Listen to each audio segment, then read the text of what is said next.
Hej! Zapraszam Was na podróż po fascynującym świecie Bloodborne'a.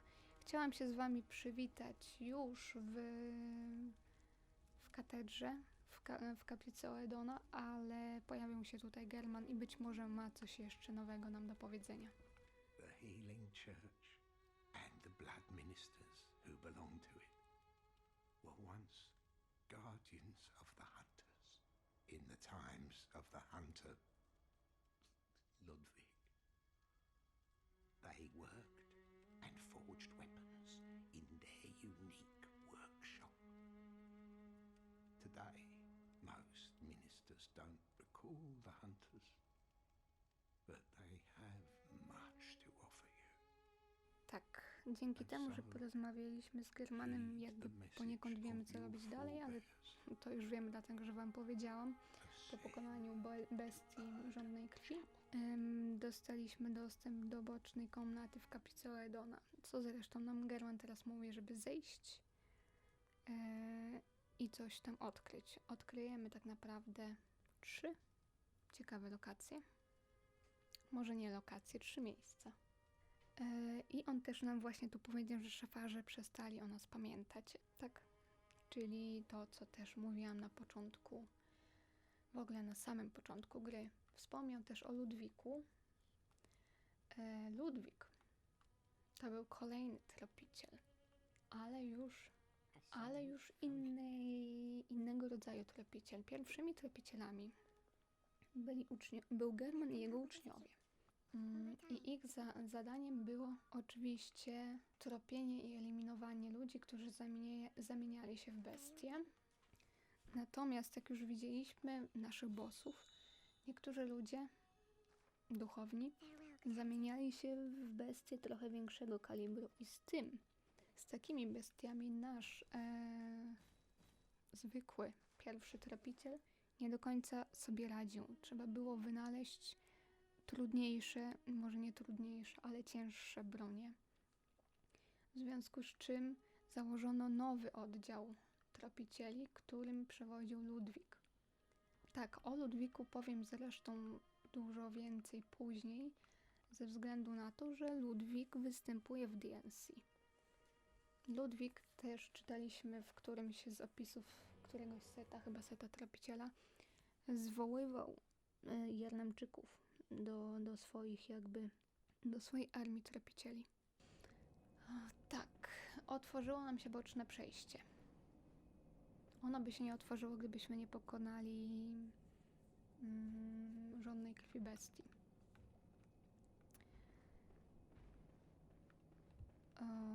Tak. Tu jest pewien skrót. Nie tu, ominęłam. Czy nie skrót, to jest po prostu boczna lokacja.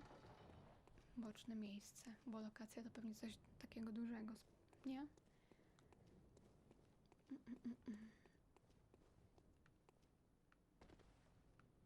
To miejsce znamy, tak naprawdę. To jest dół kaplicy, nasza lampeczka. Tutaj otwieramy, otrzymujemy naszą pierwszą runę Karyla. Karylowej tak naprawdę, bo Karylowa to była kobieta. I taniec urny posłańca. I za to, że podniesiemy tu, albo trochę wyżej w innym miejscu naszą pierwszą runę, to oczywiście dostajemy za to trofeum. Ale przeczytajmy. Przeczytajmy, co nam ta runa mówi.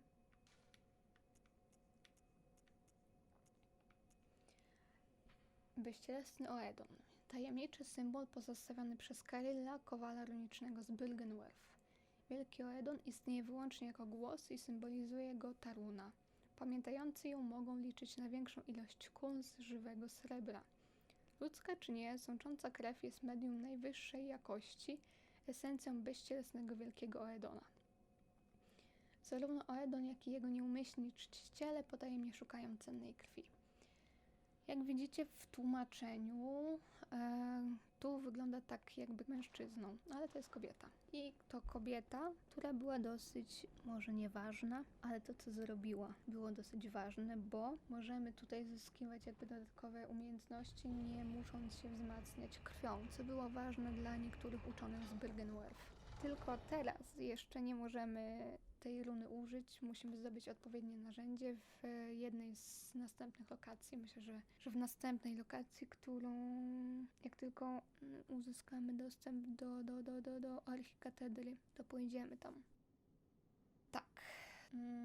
W ogóle wielcy są dosyć ciekawi, bo oni pokazali ludzkości, że można być kimś wyżej niż człowiekiem, tak? Uczeni z Byrgenwerf tak naprawdę wynaleźli 3 sposoby, dzięki którym można było się wznieść na taki sam poziom jak wielcy. Można było przyjmować krew wielkich, ale jak wiemy doprowadziło to do plagi bestii. Można było zdobywać wejrzenia. Coś takiego robił główny uczony z Byrgenwerf i o tym później opowiem jeszcze. Oraz można było jakby uzyskać, powiem, błogosławieństwo przez kolejnego wielkiego i samemu stać się wielkim. A wielcy mogli istnieć w wielu miejscach naraz, albo w wielu jakby wymiarach.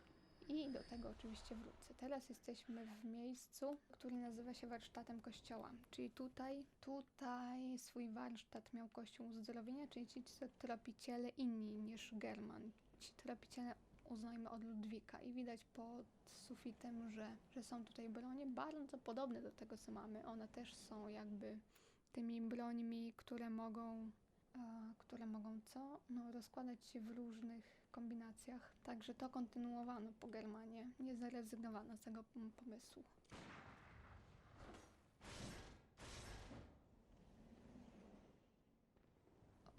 Tylko właśnie przez to, że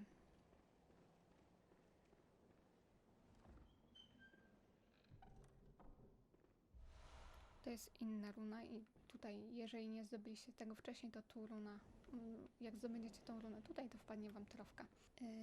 Tak, przez to, że tropiciele Germana byli trochę za słabi, to powstał nowy warsztat dla tropicieli Ludwika. Ale oni już z drugiej strony nie mieli dostępu do snu tropiciela. Widzicie, to jest kuźnia kościoła uzdrowienia.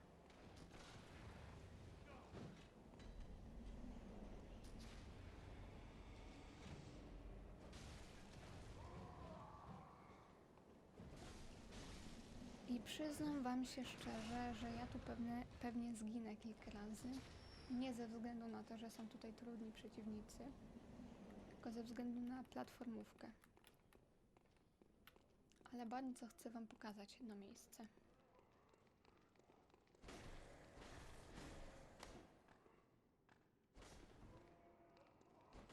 Do tego miejsca generalnie jeszcze wrócimy, bo na razie nie mamy klucza, żeby dojść do najwyższego miejsca w tej wieży, gdzie stacjonuje chór. Czyli jakby najwyższe stanowisko w Kościele Uzdrowienia. My natomiast chcemy się dostać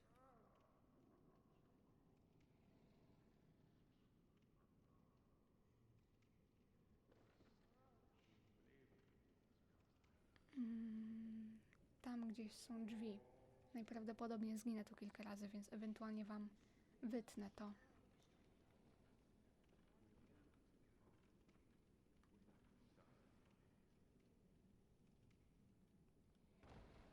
O, chyba nie zginę.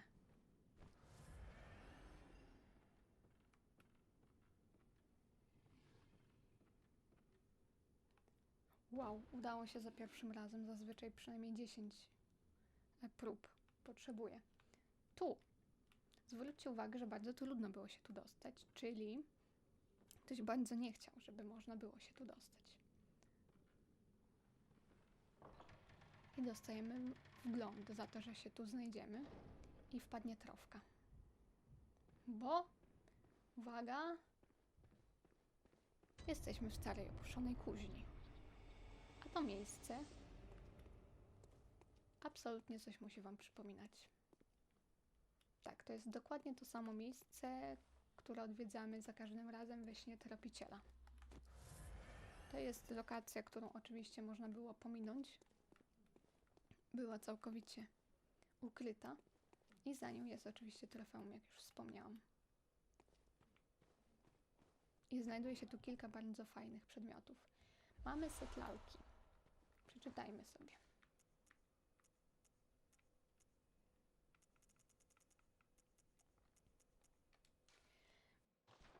Wyrzucone nakrycie głowy lalki, prawdopodobnie zapasowe. Miłość do lalki widać w misternej robocie producenta i staranności, z jaką przechowywany był ten przedmiot. Zakrawa to na manię i przywołuje ciepłe uczucia. Tak, German stworzył lalkę, jak już mówiłam kiedyś. I została ona stworzona na podobieństwo jego ukochanej Lady Mary.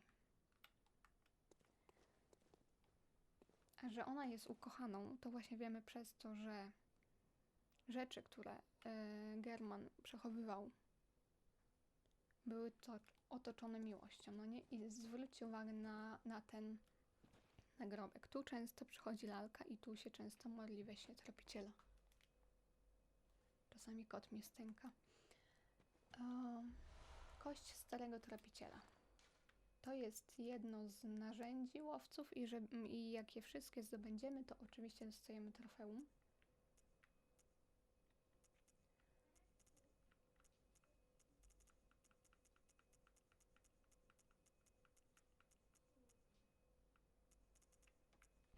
Na razie mam za mało. O, chyba tajemny atrybut tajemny mam za mało, żeby użyć, ale kość starego zapomnianego tropiciela. Ponoć był on uczniem starego Germana, szkolonym w sztuce przyspieszania, charakterystycznej dla pierwszych tropicieli. Właściwym jest, że tropiciele dzierżący pochodnie i podtrzymującą sen doszukują się w tych pozostałościach śladów starożytnej sztuki. Nigdy w japońskiej wersji nie jest określony płeć. W opisie nie jest określona płeć. Tu w wersji polskiej oczywiście mamy jakby płeć, że to jest mężczyzna, jakiś zapomniany tropiciel, ale najprawdopodobniej jest to kość Marii, która została tutaj złożona i właśnie została tutaj złożona przy nagrobku bardzo blisko mieszkania Germana i jego warsztatu. Był warsztat i mieszkanie to dla Germana było jedno tak naprawdę. Tak, czyli pokazuje to, plus to, że lalka się tu modli, pokazuje, że to był uczeń ważny dla Germana. A najważniejszym uczniem dla Germana była właśnie Lady Maria. Więc istnieje teoria, że to jest grób Lady Mary. I o niej ogólnie i o wątku miłości między nimi opowiem w czasie DLC. 1/3 pępowiny to jest jeden z najważniejszych przedmiotów, który znajdujemy w grze. Pozwala on nam odblokować 3. zakończenie. Wspaniały artefakt jest znany także jako kord oczny. Każde niemowlę wielkich posiadało tę wczesną wersję pępowiny. Każdy wielki traci swe dziecię, a później wyczekuje jego namiastki. 3. pępowina obwieszczała spotkanie z bladym księżycem, który przywoływał tropicieli i rozpoczynał sen tropiciela. Tak. Żeby odblokować 3. ukryte bardzo zakończenie, trzeba spożyć 3 1/3 pępowiny. I w grze są 4. I my je wszystkie 4 zdobędziemy, bo każda z tych pępowin ma trochę inny opis. Ta dotyczy stricte Germana, bo każdy wielki traci swe dziecię. Tak, żaden z wielkich nie mógł mieć dziecka. Musiał jakby do tego użyć człowieka. Pierwszym dzieckiem wielkich, które zostało poczęte przez kobietę ludzką, był Mergo, którego zresztą spotkamy. I Mergo został poczęty przez królową Jarnam, którą spotkamy w Lochach, która też jest, co prawda, bossem opcjonalnym, ale za nią też jest trofeum. Ptumeryjczycy bardzo byli blisko z Wielkimi, dlatego też królowa Jarnam poczęła dziecko dla Wielkiego, najprawdopodobniej dla Oedona. I użycie pępowiny również jakby pozwalało stworzyć Wielkich, więc były dosyć ważnym przedmiotem dla tych, którzy chcieli się wznieść na poziomy Wielkich. Czyli był on ważny dla tych, co wywołali rytuał Menzisa. Był on ważny dla Ludwika. Nie dla Ludwika, dla Laurensa. I również był ważny dla Willema, czyli uczonego z Bergenwerf, który w ogóle rozpoczął całą tą historię z Wielkimi. On odkrył Lochy. I w sumie to przez niego wszystko się zaczęło.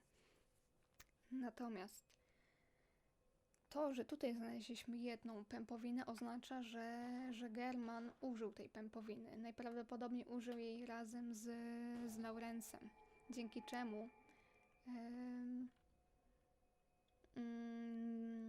czemu został stworzony sen tropiciela. German został jakby zakładnikiem jednego z Wielkich, czyli Flory, czy też bladej krwi, czy też obecności księżyca, bo to jest jedna i ta sama postać. German stworzył sen tropiciela dzięki właśnie tej pępowinie. Albo raczej ta prezencja księżyca stworzyła sen tropiciela, dzięki czemu German nie trafił do koszmaru tropiciela, do którego zresztą trafiła Maria. I o tym będę opowiadała w DLC, ale to jakby fakt, że Germana tu nie ma. Nie ma go też w koszmarze tropiciela, w którym tropiciele zostali zesłani jako kara za pewną czynność, którą wykonali w przeszłości. Dla Germana było to poniekąd jakby rodzaj ucieczki od tego koszmaru. I zrobił to razem z Laurensem. I Laurens obiecał mu, że go uwolni z tego snu tropiciela, bo German jest w tym śnie tak naprawdę uwięziony. On nie może się ze snu tropiciela uwolnić. I Laurens miał mu w tym pomóc, ale zginął w trakcie. Dlatego German jest tam uwięziony, póki ktoś nie przerwie snu tropiciela albo go nie zastąpi. I tak, jeżeli wybierzemy jedno z zakończeń, w którym pokonamy Germana, to jakby zostajemy zsyłani na jego miejsce. My stajemy się tym dzieckiem Wielkiego. Ale jeżeli odblokujemy to drugie, to trzecie w sumie zakończenie związane z przyjęciem pępowiny, to stajemy się takim prawdziwym dzieckiem Wielkiego. Zresztą to pokażę, jak już będziemy przy zakończeniu. Wydaje mi się, że wtedy jakby German zostaje uwolniony i nie wiem, czy już wtedy sen tropiciela jakby ma sens, skoro Wielkiego już nie ma. Nieważne. To, co tu widzimy, to miał być trzeci rodzaj teleportu. Tak jak lampy są ostateczną wersją, tak to miała być chyba druga wersja. Mieliśmy wbijać miecz przed tą rzeźbą i wtedy nas przenoszono. I lalka, słuchajcie.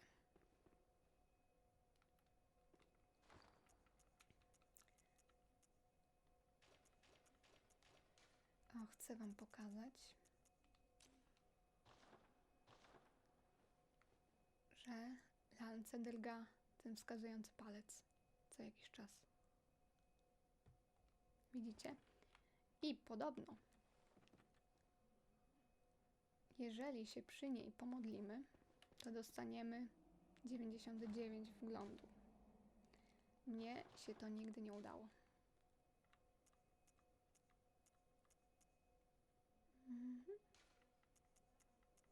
Chyba nawet nie... O, mam.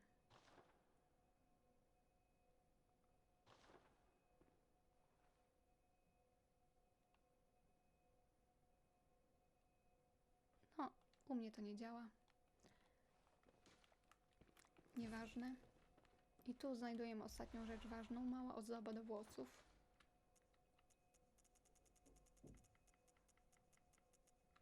Gdzie ona jest? O, tu.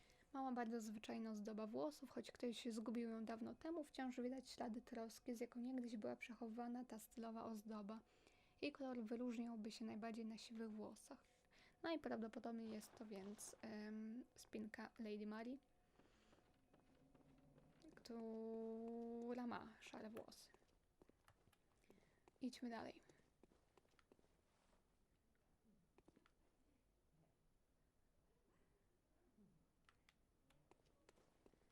Tak, czyli kuźnia została zburzona, albo raczej wejście do niej zostało tak przygotowane, żeby nikt nie mógł się dostać.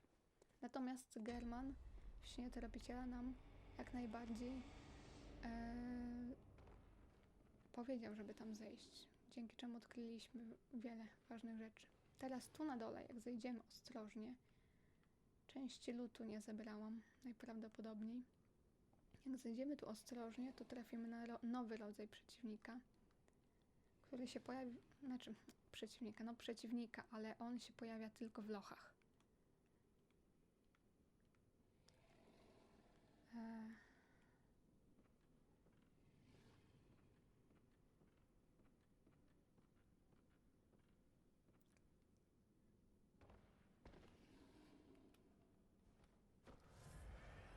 Gdzie on jest? Może uda się go brutalnie zaatakować.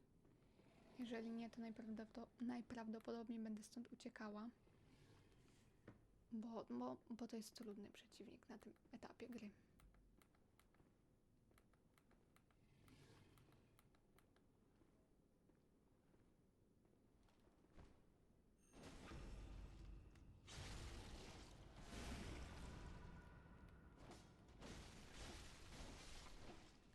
On rzucałby w nas płomieniami. Dostaliśmy coś od niego, ale ja chyba za szybko. Tak, runę bestii dostaliśmy. I teraz jesteśmy w miejscu, w którym uda nam się dzięki temu, że tu jesteśmy, przejść na archikatedrę od tyłu. To jest podobno miejsce, w którym jeszcze ludzie nie są aż tak bardzo zamienieni w bestie, ale posłuchajmy. A night of curses. A night to remember. Wouldn't you say, friend?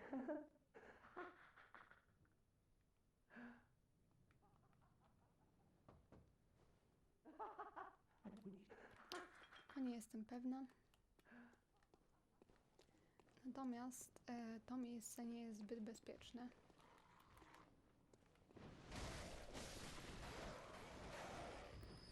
Z tej prostej przyczyny, że mamy tu dwóch przeciwników, którzy mogą nam napsuć krwi.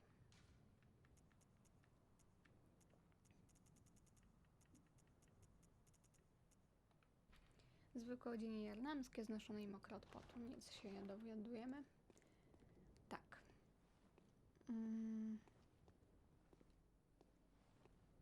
To jest pierwszy przeciwnik. O kurczę.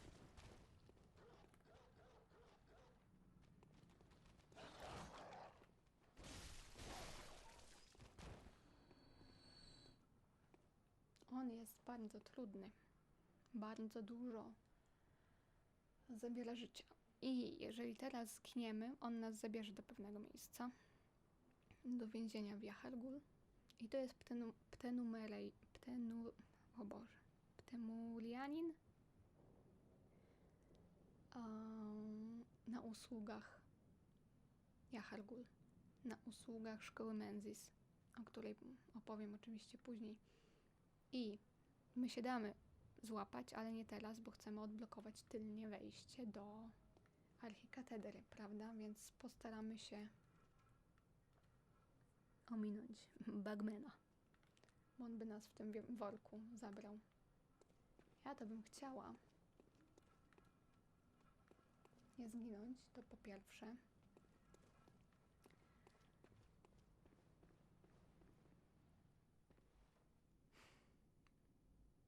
Tam jest pewien lód, jest nowy przedmiot i nowy przeciwnik, ale jak ja tu zginę, to musiałabym wszystko biec od początku robić.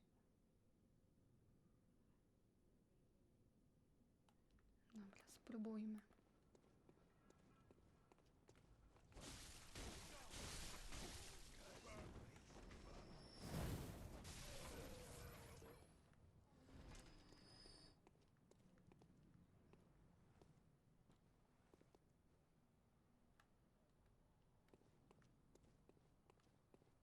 O, tam jest przeciwnik,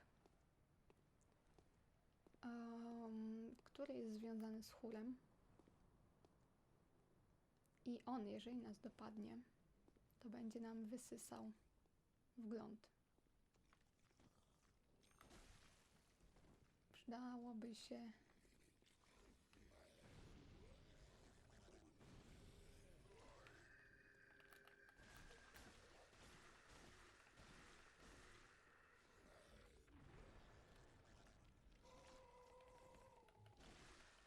całkiem przypadkiem mnie nie złapał.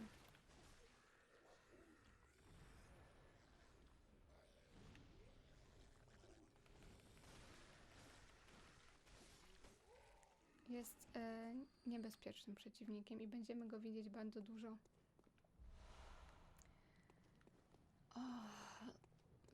Na szczycie wieży, w chórze. Więc o nim opowiem później.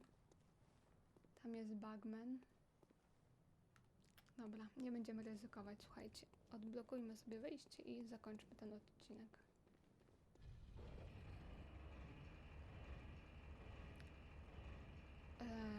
Może uda nam się porozmawiać jeszcze z Eileen.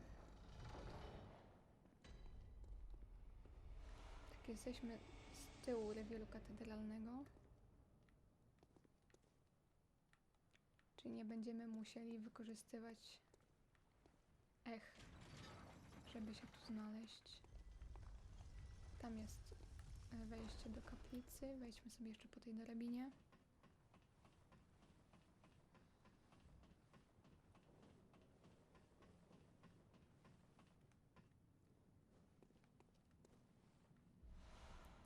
Dostaliśmy nowy przedmiot, mgła odrętwienia. Rzuć, aby wytworzyć mgiełkę otumaniającą esencję życia tropiciela i zapobiegającą odzyskiwaniu PZ. Ponoć używane przez krwawych tropicieli z Cainhurst. Tak, w Cainhurst będziemy tego bardzo dużo zbierali, natomiast ten przedmiot bardzo nam się przyda przy bossie, którym jest Pastor Amelia, bo w drugiej fazie ona się leczy. A jak rzucimy w nią tą mgiełką, to jakby przestanie się leczyć, co jest dosyć, uważam, logiczne.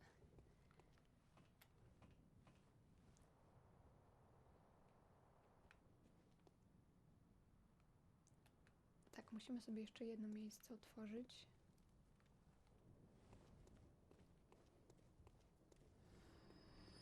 Ktoś zginął, ciekawe.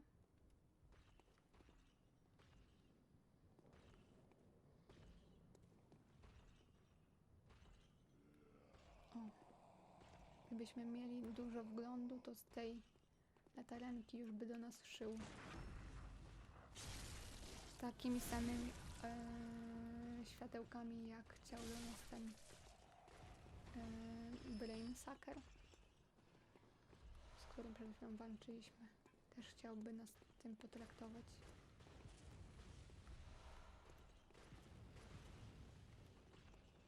My natomiast sobie otworzymy tu. I przebiegniemy przez to miejsce, zaczniemy je czyścić w następnym odcinku.